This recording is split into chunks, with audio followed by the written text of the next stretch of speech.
باتريس بوميل اذا يقول في خمسة مقابلات الترجي لم يسجل امام الاهلي، ولكن هذه تبقى مجرد احصائيات، والاحصائيات من مقابله لمقابله تتغير. مباراه غدا باش نواجهوا فيها منافس نعرفوه بالبال، لازمنا نركزوا على المقابله اللي حضرناها، فقط نركزوا على انفسنا وعلى اللي لازمنا نعملوه من اجل الفوز. حكى زاد على دور الجمهور الاسبوع هذا باتريس بوميل، يقول انه افضل معد ذهني للفريق وافضل دعم نفسي لقيناه من عند الجمهور. كتشوف 5000 و6000 متفرج حاضرين مع اكيد شغف وفرحه كبيره. قلت للملاعبيه لازم تلعبوا للفريق وللجمهور زاد، ولازم نعطيو اللي عندنا الكل. كما قلت الاحصائيات تتبدل وهذه مهمتنا غدوه. في المقابل نسمع زاد مدرب النادي الاهلي يستورب اللي تحدث على الضغط اللي يعيش فيه، وقال الضغط جزء من حياتي ونلعب زاد من اجل الذهاب الى الدور نصف النهائي. مدرب الاهلي يستورب يقول انا نحب الضغط نعيش به في حياتي، نستعمله ديما. اي مدرب ديما عنده ضغط. نعرف انه غدوه مباراه مهمه جدا للفريق وللجميع، ونعرف انه فما ضغط على خاطر في كل مقابله نهبطوا فيها الملعب مهمتنا انه نربحوا ونوصلوا للهدف نتاعنا باش نلعبوا زوز مقابلات، وهدفنا هو الذهاب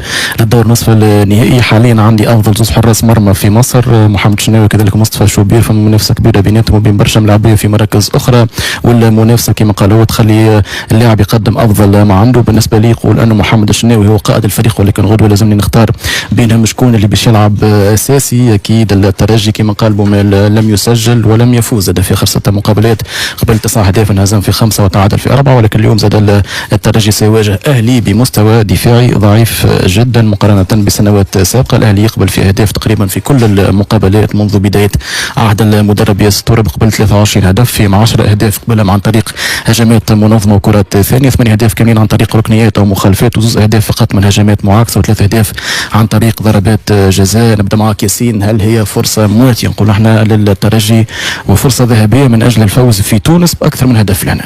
بيان سور بالنظر المستوى الفني اللي رينا فيه الاهلي خاصه مباريات البطوله، يعني اللي كان اكثر واضح من النتائج، واللي كانت واضحه جدا نتائج الهزائم والتعادلات اللي كانت الاهلي في اخر مقابلات، هو المستوى والاداء. رينا اخطاء فرديه وجماعيه خاصه على المستوى الدفاعي، رينا تاخر على مستوى التغطيه من لي جوار دو كولوار، رينا الفراجيليتي وعدم الفوز بالكره الثانيه في منطقه وسط الميدان.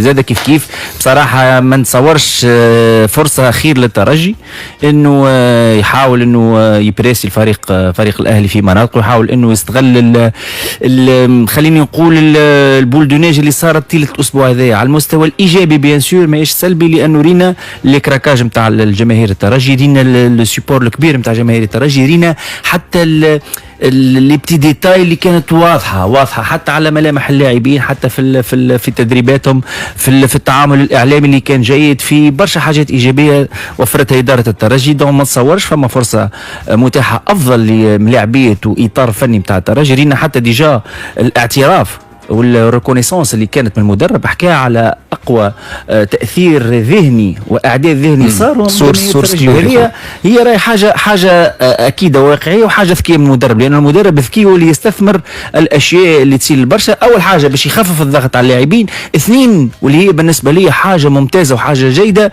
انه بطريقه ضمنيه شرك جماهير الترجي في تحمل المسؤوليه، اشاد بحضورهم، اشاد بالسيبور نتاعهم، وهذا يخلي جماهير الترجي يوم المباراه باش تدفع الفريق معنويا وذهنيا من اول دقيقه لاخر دقيقه. دونك انا بالنسبه لي التعامل نتاع المدرب هذا كان ذكاء. ديجا حتى في الكونفيرونس دو فريس ما ركزش برشا على التفاصيل الفنيه، ما ركزش برشا على الكاستينغ، ما ركزش برشا على اختيار الملاعبيه، حكى بتيتر شويه على مساك نقال اساسي او على البنك باش يكون عنده اضافه كبيره، حكى على لاراج دو فانكر، وحكى زاد كيف على انه الارقام خلقت لتكسر. الارقام هذه اللي هي خلقت الست مقابلات هذه اللي فيهم ان بتي بروبليم ولا سيتياسيون كريتيك منذ 2018 بالنسبه لي هذاك لوبستاكل مونتال لعب يعني بطريقه ذكيه. المدرب هذا قال راهو بالنسبه لي سي با ان بروبليم، متاكد. وانا نشوف ثم بوادر جيده خاصه مع بتاتر نحكيو شويه فنيا ولا نخليهم نمشي الاول. دونك انا بالنسبه لي احسن تحضير واحسن فرصه للترجي انها تكسر الارقام السيئه هذه وتحاول انها تفتك مقابلتها وتحسم ترشحها منذ الذهاب. وسيم الاهلي مدربه تقريبا لعب اللي عنده الكل معناه في الدفاع، يعني طوال فتره تواجده لعب ياسين مرعي، لعب ياسر ابراهيم، رمضان بيكهام، لعب هادري، الكل ملعبه ولا ثنائيه تقريبا نجحت منذ بدايه الموسم. هو بالنسبه للاهلي ولا ممكن نحب نرجع لحظه في للتصريح نتاع المدرب والمدربين الزوز. يعني ياسين حكى شويه على بوميل وحكى على الستاتستيك نتاع 24 مباراه وكيفاش معناتها لي ستاتستيك بور يشونجي كما قال ياسين. ركز برشا على الجمهور صحيح. لكن هو راهو زاد من دوره هو المدرب، يقول لك انا زاد باش نستغل العامل هذا باش نحفز اللاعبين نتاعي حتى يوم المباراه ولا في الاجتماع معناتها لو بريفينغ دافون ماتش معناتها ما نستناوش في مستوى هذا باش نحفزوهم اللاعبين. اليوم راهو كسوا الاهلي ولا الترجي ونعرفوا الناس الكل اللي تعداو بمراحل صعيبه البريود الاخرى الكل. اليوم المباريات هذوما مش تفسخ الماضي الكل، مش نبنيو على تاريخهم هما والفرق هذوما مش يعملوا مباريات. مثلا مباراه بكره غدوه ومباراه يوم 21 هما زوز مباريات اللي مش يخليوا الفرق ينقذوا، ما نقولش ينقذوا، اما الموسم نتاعهم يتوجوه بحاجه باهيه برشا. بالنسبه للاهلي المصري لو كان نشوفوا احنا منذ قدوم المدرب تورب جيستروب اللي هو المدرب اللي جاء في شهر اكتوبر خذا بلاصه ريبيرو وتحصل اول ما جاء على سوبر ضد الزمالك وكانت الناس الكل تستنى باش يعمل بيرفورمانس باهيه وخاصه كره قدم باهيه كما عملها كره قدم باهيه واللي حبوا عليه هذايا. لكن اللي راعنا كان شيء معناتها كان نشوفوا الاهلي المصري ثم تذبذب عدم استقرار في النتائج وخاصه محليا. تو انت حكيت على النقاط الضعف والاهداف، يعني في الدوري تقريبا فريق على 19 مباراه مستقبل 17 وحكيت على مقاش ازمه معناها مقاش بير ديفونسيف ممكن دفاعيا. ثم هنا برشا تساؤلات على مدى ملائمه الاسلوب نتاعو هو مع اللاعبين خاطر عنده افكتيف ممتاز جدا احببنا مكرهنا. دونك اليوم هل هذا اسهم في فقدان الاهلي هويه نتاعو في المباريات الاخيره الكل سواء في البطوله ولا حتى في الشامبيونز ليج؟ ما كانش هكا الفريق الاهلي اللي يخوف الناس المرعب ولا الكلمه. دونك هذا ممكن حتى شوف احنا في الكوره راهو ساعات التراجع هذايا ينجم العقليه هذه تخلي الثقه نتاع اللاعبين اللاعبين والمدرب. اللاعبين تفقد شويه نوعا ما الثقه في المدرب نتاعهم وهذه تقلق برشا. قلنا أزمة الدفاع في الأهلي المصري أزمة من عندها مدة وكان ناخذه من أول الموسم. قلنا بعد ما جاء ريبيرو وقبل ريبيرو ومن بعد حتى مع ريبيرو قبله برشا عماد النحاس وننتريم ثم جاء تورب وديما أزمة الدفاع مستمرة. واليوم معناتها اليوم هذا كله شنو الحلول اللي مش يلقاها اليوم؟ انا متاكد مباراه كيما امورهم الحلول امورهم بالعكس ماذا بينا نكونوا ما فماش حلول. وي معناتها تفضل لا حابين نقولوا معناتها الاهلي راه ثم نقاط ضعف ثم حاجات اللي فيلنيرابل سي لو بلون ديفونسيف برشا حلول. كان نحكيو على عمق الدفاع معناتها ديب ديفانس نسميوها بالانجليزيه. اليوم الفريق اذا كان يعرف كان تشوف انت الاهلي وين ثم في اللي ترانزيسيون اذا الترجي تنجم تحب تعمل على حاجه تعاون فيها معناتها تسجل اهداف راهو توسكي ترانزيسيون وباساج اون بروفوندور دون بلان اكس.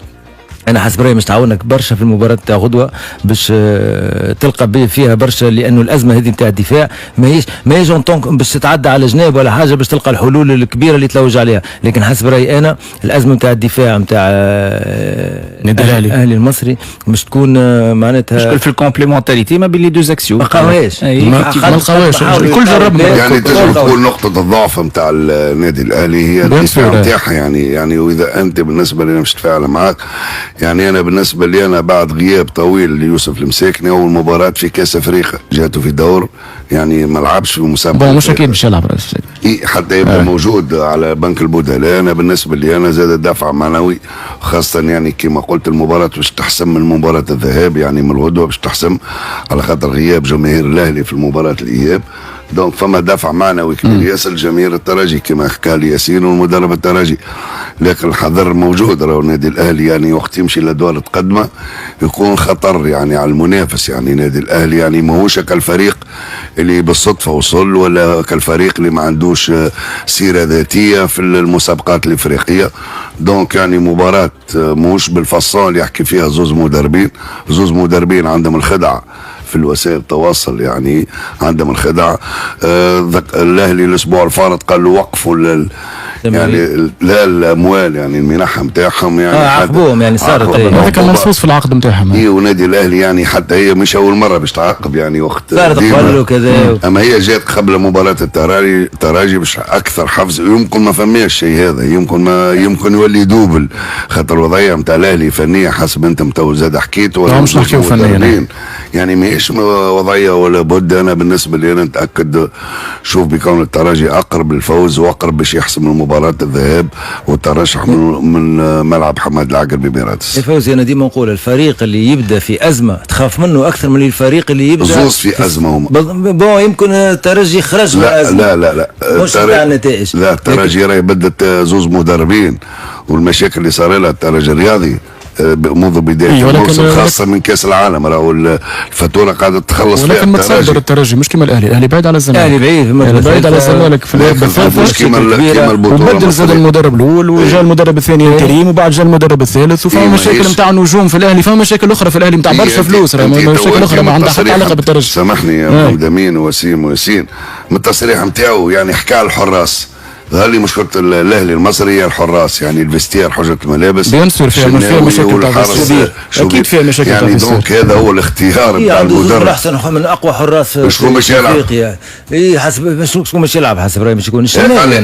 لا قال لك يجي ما يكونش الشناوي قال لك هي هذيك هي مش يخلي التصريحات. وين التصريحات؟ وين قوه المدربين؟ راهو التصاريح الاعلاميه راهي فن يعني انك وين مش توجه الواحد. انت بومال كما قال ياسين الساعه يا جمهور انتم احنا خاشين البر بكم انتم. بيان سور اليوم تراب يقول لك انا متعود بالبريسيون والضغط وما عنديش مشكل وما على باليش ونلعب بالضبط وكل وانا الهدف نتاعي باش نربح وقال بالانجليزيه او الام تو وين فهمت وغانيو باش نكونوا في الدومي فينال والسيمي فينال. سي تو تافي نورمال سي تو تافي ليجيتيم انه كل مدرب مش يحكي بالطريقه نتاعو. اكيد ثم برشا لو ميم ديسكور يتعود هو. وكان تشوف انت معناتها لي ديسكور دافون ماتش كان نحللوهم نتاع المباريات نتاع المدربين راهو تلقاهم تقريبا يصبوا الكل في نفس التوجه وفي نفس الفكره. يعني اليوم ينجم يكون فالابل الماتش هذا والماتش الجاي والماتش اللي بعده. دونك لا بلوبار دي طون سي كوم سا.